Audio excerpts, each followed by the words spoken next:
It seems like at the moment everyone is using Runna, and Runna is pretty expensive. At $15.99 a month for basically an AI algorithm, is it worth it, and do you actually get results as a runner? Well, last weekend I ran the Barcelona Marathon. I signed up for Runna, did a 14-week program. Did I get a PB? You might know from the title and thumbnail, I'm not too sure, but I'm going to go through the positives and negatives of using Runna, if it's actually worth it, and if you should get it and try it yourself.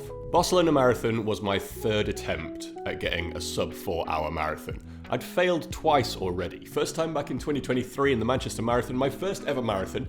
I kind of just wanted to do a marathon in my lifetime at that point. I didn't really train that much at all for it. Basically, I went online, I think it was a Nike run plan.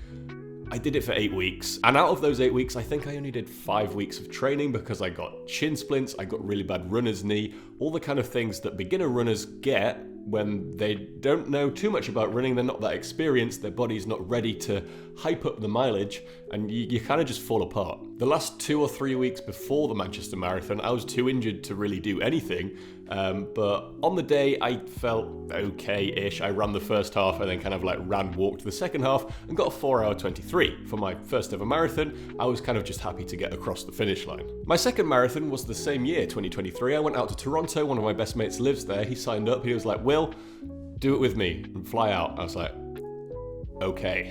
So for this one, I trained a little bit more. I already had a bit of a base level fitness from doing a marathon in the same year, but I went on the Running Channel. The Running Channel is an amazing YouTube channel. They've got their own podcast, all that kind of stuff. I really like what they do. So I was like, I'll try their marathon plan. But again, it's just a generic one-size-fits-all plan, which is fine because it's free. I think that was 12 weeks, and again, out of that 12 weeks, I probably only did 8 or 9 weeks worth of training. This time though, I didn't really get injured, I was fine, I was going for sub 4 again, and on the day, I paced myself to sub 4 perfectly, or what I thought was perfect.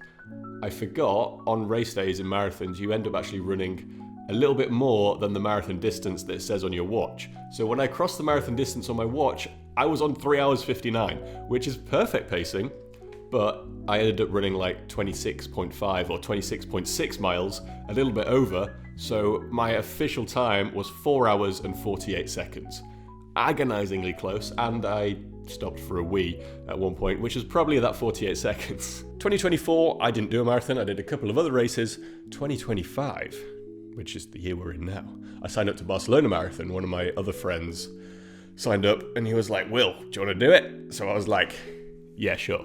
But at this point, I'd heard great things about Runna online. It seems like their influencer marketing is actually pretty good because it got me to sign up to it, and I wanted to see if it was actually any good. I signed up to Runna, 14 weeks until Barcelona Marathon, and what you have to do first of all is put in a recent race time. I put in a recent 5K time, which it was 21 minutes flat, but I put 21:30 because I'd heard that Runna pushes you a lot. I put 21:30 in, and it gave me an estimated race time, of 3 hours 21 to 3 hours 28, which is quite a lot faster than 4 hours. My goal at this point, realistically, was just sub 4. I knew I was a little bit of a better runner, and I'd done it twice, so I kind of knew that I might have to pace it slightly differently, how to fuel, that kind of thing. All those kind of things that you have to learn. Like the first time you do a marathon, you probably are like a wild rabbit in headlights. You have no idea what you're doing.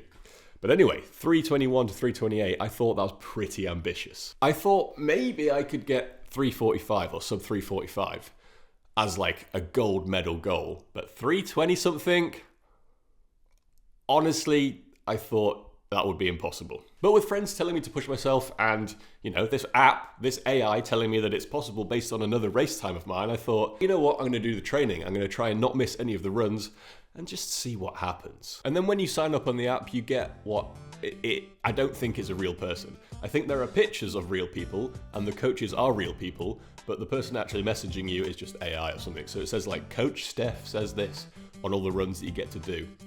What I was going to do was, because it's quite expensive and you get 2 weeks free, so I was going to use the 2 weeks. I was going to try and screenshot the plan and then just not pay $15.99 a month. But if you pay monthly, it doesn't let you do that. If you pay for an annual thing, then you can look ahead at all of them. So I was like, I'll just pay it and see what happens. Because in my mind, if I was paying for an actual coach, it would be costing so much more. I know you get so many other things if you got an actual coach, but I was like, you know what, I'm just going to give this marathon a go, and I'll pay that. It's not too bad. So Barcelona Marathon has just happened. It was on March the 16th. My training started in December time. So it starts you off, you know what? It starts off fairly difficult. I found it at the beginning quite challenging and quite hard, and felt like I was pushing myself more than really I'd ever pushed myself in running before, which is a good thing. If you want to hit those hard goals, you have to do that kind of thing. But also I was kind of like, oh, it's Christmas time. I want to eat loads of Christmas food and drink loads and be with my friends and family, and but I stuck to it. The first 2 weeks I did every run, which was fantastic. Then in the new year I got an ear infection. Not just one ear infection in one ear, a double ear infection in both ears. But somehow, magically, I managed to basically hit 3 out of 4 runs in the 2 weeks that I had the ear infection. I don't know how I did that. I don't know if that's advisable to do.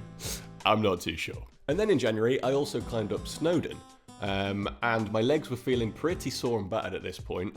I didn't really want to climb up Snowdon and then overtrain and do another really fast workout or something. So I thought, you know what? Runna has the feature where you can message one of the trainers.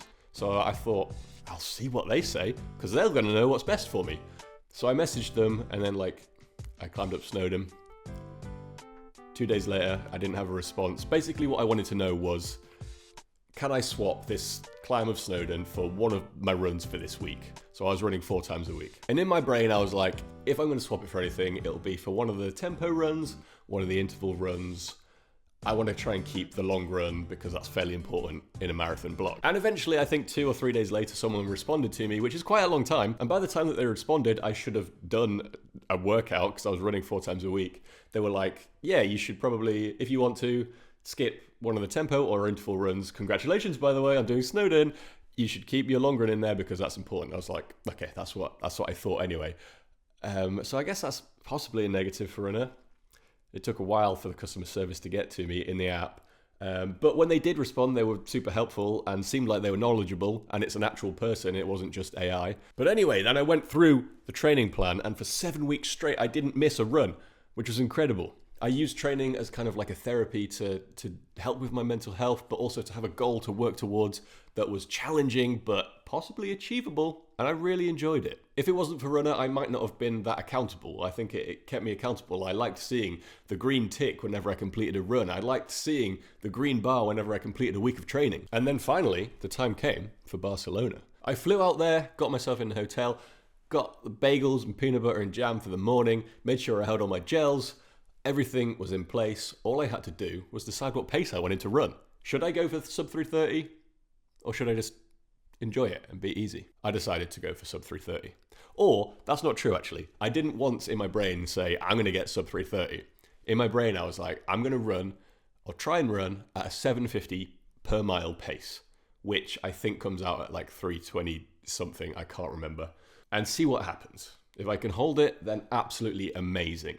If I can't and I have to slow down a little bit, then I'll still get 3:40, 3:45, which initially was my gold medal A goal, reach for the stars goal. At this point, that's my C tier, my bronze medal goal, which is incredible in itself. I started off the marathon a little bit slower than race pace just to ease myself in. So the first 5K was a little bit slower than what Runna wanted me to do, but I didn't want to go off too fast. I also decided to pace it in 5K blocks, so 8 lots of 5K, and then just another 2.2K, is it, right at the end, where I don't know what's going to happen.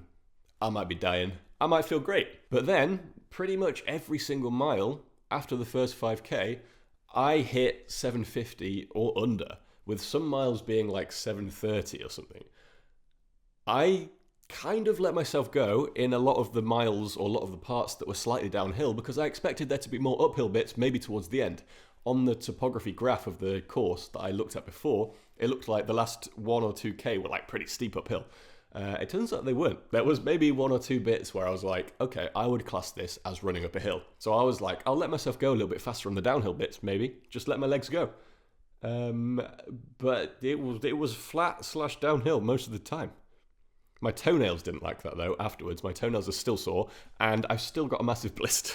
I managed to keep running for 3 hours straight at that pace or under that pace. That was at mile 23-ish, I think. I got to mile 23 and I was like, okay, this is hard now.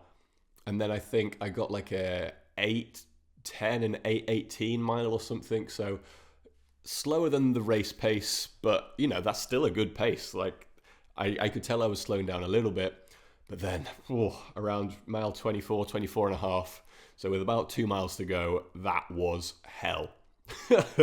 I think I went slightly too fast for me, but I felt amazing until that point. So you don't know until you're gonna hit the wall and blow up. So I had to do a little bit of walking. I got to one of the aid stations, got myself a water, drank the water slowly and walked through that aid station, and then ran to the next one.